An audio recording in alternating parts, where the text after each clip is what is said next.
Sorry, no go on campus. Chapter 2, Lesson 1 of Advanced Algebra, and in this video we're going to look at how we can identify functions.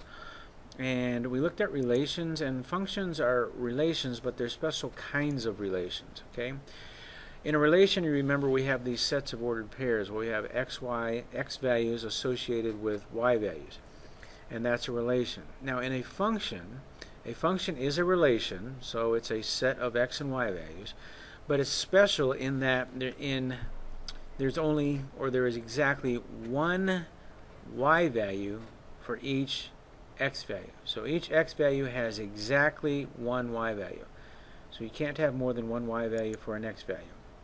Now, there's two ways that we're going to look at in how to determine a function, whether a relation is a function. We can look at a table, meaning we're going to have a list of x and y values. That could be a list of ordered pairs, or it could be listed in a table format.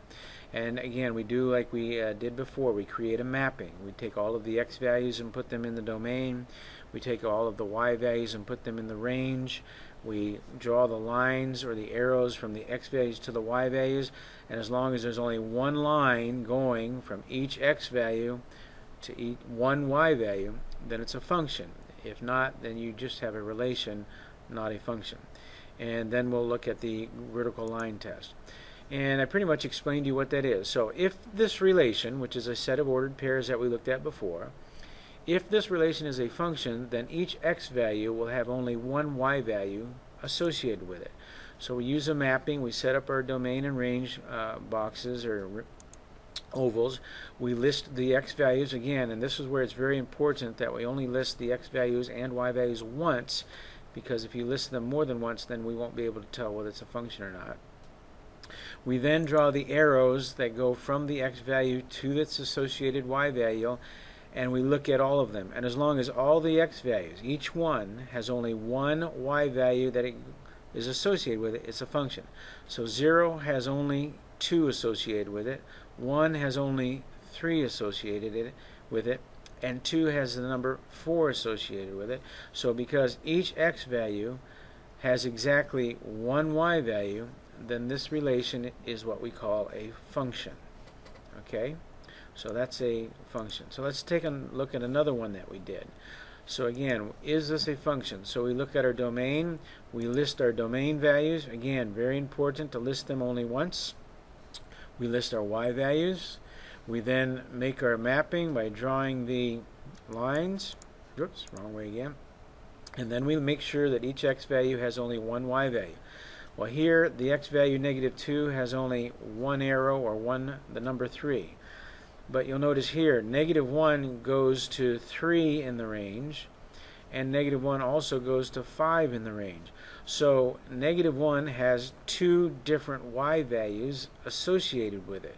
So because this one x value has two y values, then this relation is not a function.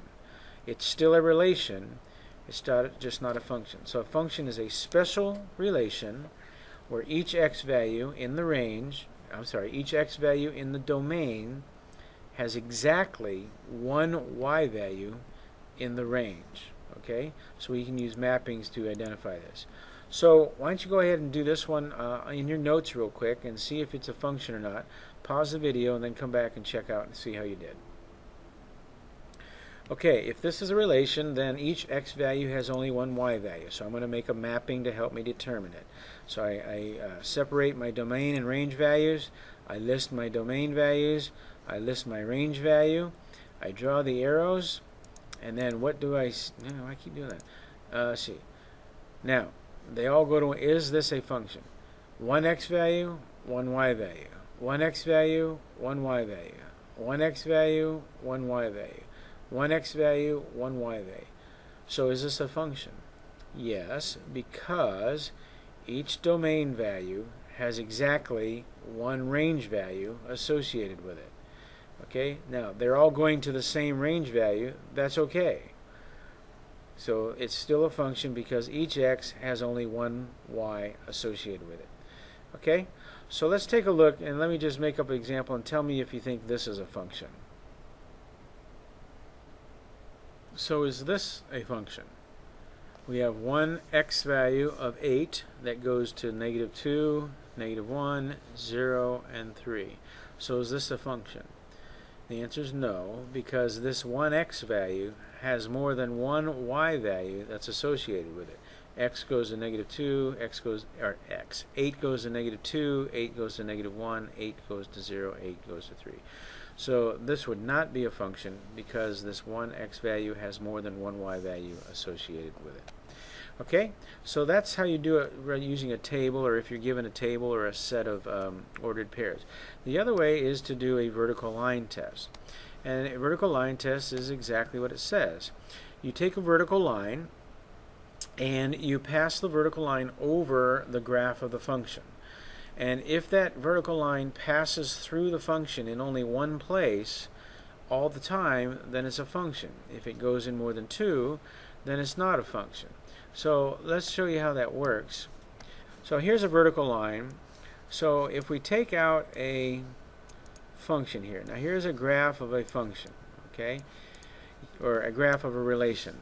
Now all of these, this graph represents a list or a listing of ordered pair. Every single point on this graph, wherever you stop, has an x value and a y value. Now if I take this vertical line and I pass it over this function, you'll notice that it never crosses the function in more than one place. It always crosses it in only one place and no more than one place. So because it only crosses in one place everywhere, then this is the graph of a function. And the reason that works is that this vertical line represents an x value. So right here I have the vertical line at 150, -150. That means all of these x values, or this x value, this line represents all of the possible y values associated with this one x value. And when you see here that this one graph crosses the line right here, so this is the only y value of the function that is associated with this -150. If I go over here to -100, this vertical line now represents all of the possible y values associated with -100. And we'll notice that the graph crosses right here. That's the only point on the graph that's associated with this x value of -100. So that's how and why the vertical line test works. So let's take a look at another graph and see if we can't show you or just have another example. Alright, so I take the vertical line and I pass it through, and we'll notice we can stop right here at -4. So this vertical line is all the y values associated with -4, and we'll notice that the graph crosses that vertical line here. So right here is a y value associated with -4, and right here is a y value associated with -4. So this -4 actually has two y values associated with it. So this is not the graph of a function. So that's how you use the vertical line test. I'll give you one more example here. Is this a function? So we take the vertical line. Does it ever cross the x or this line in more than one point? No, there's always only one part of the graph that touches it. So this is the graph of a function because every x value has only one y value associated with it.